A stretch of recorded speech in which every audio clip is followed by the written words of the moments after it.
Past dual citizenship, past triple citizenship, past multiple citizenships is the world record holder for how many citizenships you can have. Today, I'm going to tell you what this person did to get 8 different citizenships and how you can emulate that strategy and why you should think about this. Now, I'm not telling you that you should get 8 different passports. I am a sort of passport collector as such, and at a certain point it becomes too much. My current strategy, now that I'm well diversified, I have plenty of different options, is if I were to get more citizenships, it would have to have some kind of personal benefit to my lifestyle, i.e. I could do something for the country, or I want to live in that country, or I want to live in a country that citizenship gives me access to, i.e.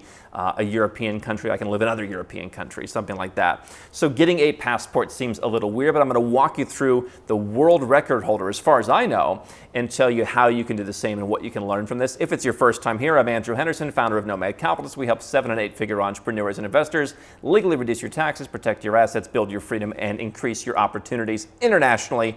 So, 8 passports. The story is Canada, UK, Ireland, so all Western countries there, Belize, Grenada, Dominica, St. Kitts, and Cape Verde. Let's break that down from the end. So Cape Verde, African country, not that strong of a passport. They had some sort of citizenship by investment program way back in the day. Today, you can theoretically be granted citizenship through an exceptional procedure if you were to make investments in the country. Our R&D team have worked on this for some time.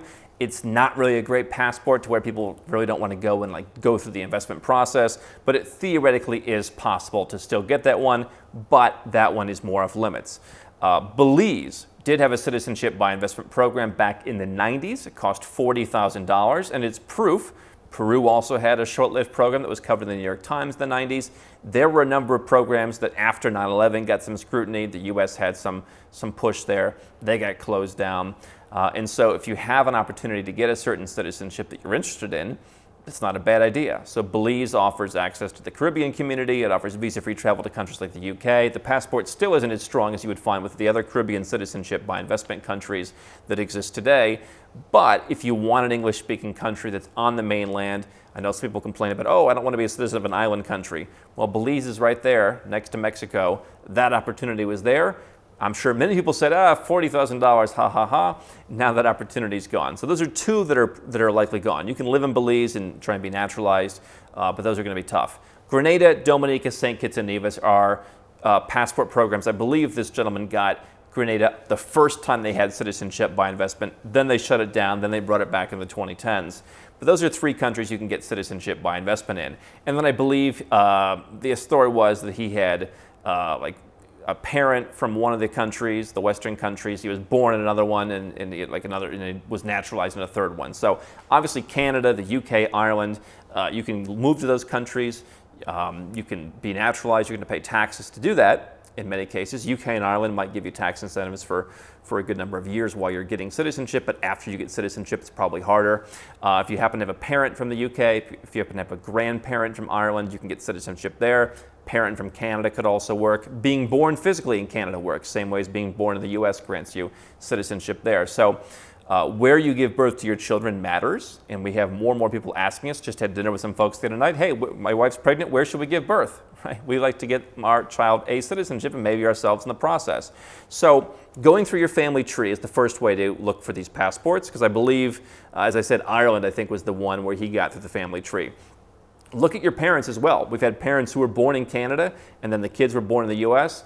The parent's Canadian, and you can pass that Canadian citizenship down generally. Same with Mexico, same with many other countries. So look at parents, grandparents, great-grandparents, and it goes back even further in some cases. We've had some people, they can get 2 or 3 different passports just by checking that family tree. Beyond that, if you want to get more citizenships, what I like about this profile is countries like Dominica are very benign, right? Is Dominica going to bother you no matter where you live in the world? Probably not. As a citizen of Dominica, St. Kitts, or Grenada, you can live in any of the 6 Eastern Caribbean countries. So you've got optionality, including 2 countries which are tax-free, St. Kitts and Nevis being no personal or corporate income tax. And so if you want that optionality and you're worried about, hey, I'm going to build a business, I've got an investment portfolio, that's not a bad thing to have. Because sure, if you're British and Irish, those countries have favorable tax regimes. It's going to be harder for someone, especially if your family's from there, to qualify for those regimes as a citizen. Canada, of course, is crazy high tax, and some of the politicians there want to come after you for being a Canadian, so no matter where you live, you'd pay them tax.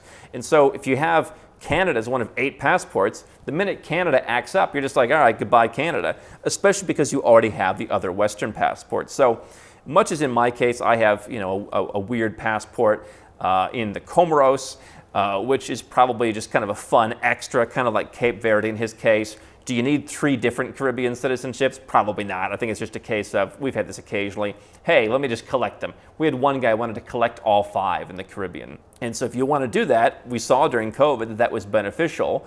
In the case of, they all had visa-free travel, I think in one case to South Korea, only one was actually on the nice list to get into South Korea. So if you needed to go to South Korea during the pandemic and you had all 5, one would have gotten you in. Seems like a little bit of a stretch to have 5 different Caribbean citizenships.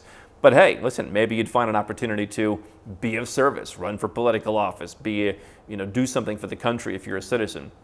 But the bottom line here is having a passport portfolio that you get different passports through different ways is beneficial to ensure your freedom. It's an insurance policy that no one country can screw you up with.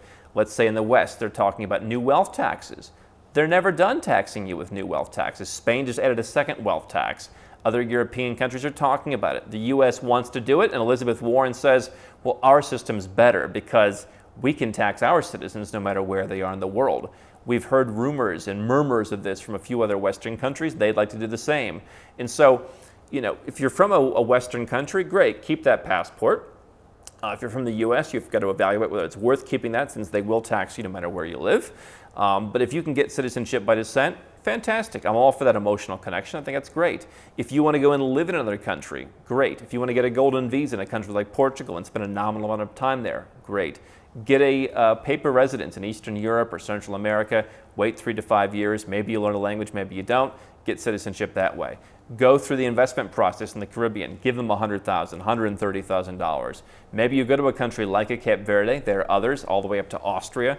You invest money into creating jobs, into property, into being a world-class athlete, world-class scientist, rebuilding the opera house. They may give you citizenship. So my perspective that I learned from the man with 8 citizenships is you want to have different kinds of countries. Nothing wrong with having a Western country. And if you don't have any descent, especially if you're a US citizen and you think you may not want to keep that in the long run, look at Malta's citizenship program.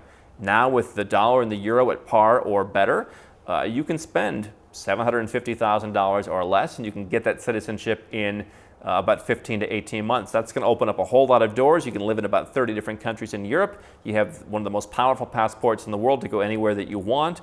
That's not a bad thing to have. And I would say that's better than the US or Canada or Australia because you've got all those different countries you can live in that offer tax incentives, that offer different levels of freedom, that will respond differently to coming world events. They have different geographies, different cultures. That's not a bad thing to have access to. The Caribbean is interesting because, again, they're going to leave you alone. Their deal is, we'd like your money, we're going to build roads, we're going to build schools, we're going to build low-income housing, you do what you want. Obviously, they have very clear background checks, I've been through them myself, but as long as you're a clean person, they're not going to chase you around the world. They're not going to impose their will on you, as you see more countries saying, follow our regulations no matter where you are. And so that's a nice thing to have. You have different countries. I would imagine if this was a guy today, he might look at Turkey's citizenship program or one of the ones in Eastern Europe, like Montenegro, which is wrapping up, because you're on the land, you're outside of the EU, you've got a bit more freedom. That kind of country might be interesting. You might look at some kind of country in South America to obtain citizenship in. You see Suriname now talking about potentially rolling out citizenship by investment. Albania is also doing that. That could be an Eastern European country. So that could be interesting. Asian countries are going to be very difficult. African countries generally very difficult. Although you do see occasional murmurs about some possible citizenship program from Africa. But the point is diversifying the portfolio. He's done that. He can live in well over 3 dozen different countries.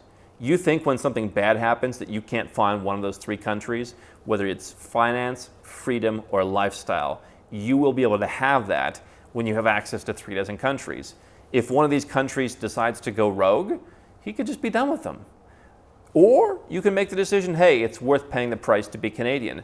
But if you were also British and Irish and you had access to travel to pretty much anywhere in the world, would you let one country push you around? Your mindset changes when you have this number of passports. And so I'm not saying have 8. I think you could probably do without Cape Verde, although it'll be interesting to see what happens with the African Union and as investments in Africa become very intriguing in the next decades. That could be something interesting, especially if you're younger and you want to make investments and you want to be more active on the ground. You could probably get rid of Cape Verde and 2 of the Caribbean ones, like Dominica and Grenada, for example. Belize is interesting. So you could have 5 of these and you could accomplish the same thing.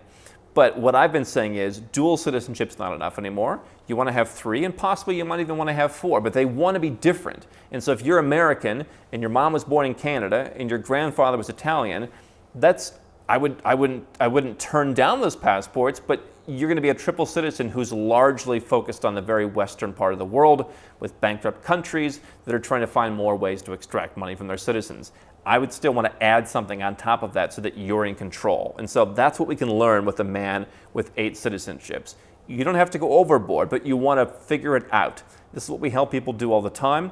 How do I create a passport portfolio where each thing adds value, each thing plans for a different geopolitical event, a different financial event as countries become more desperate? That's what the benefit of this is.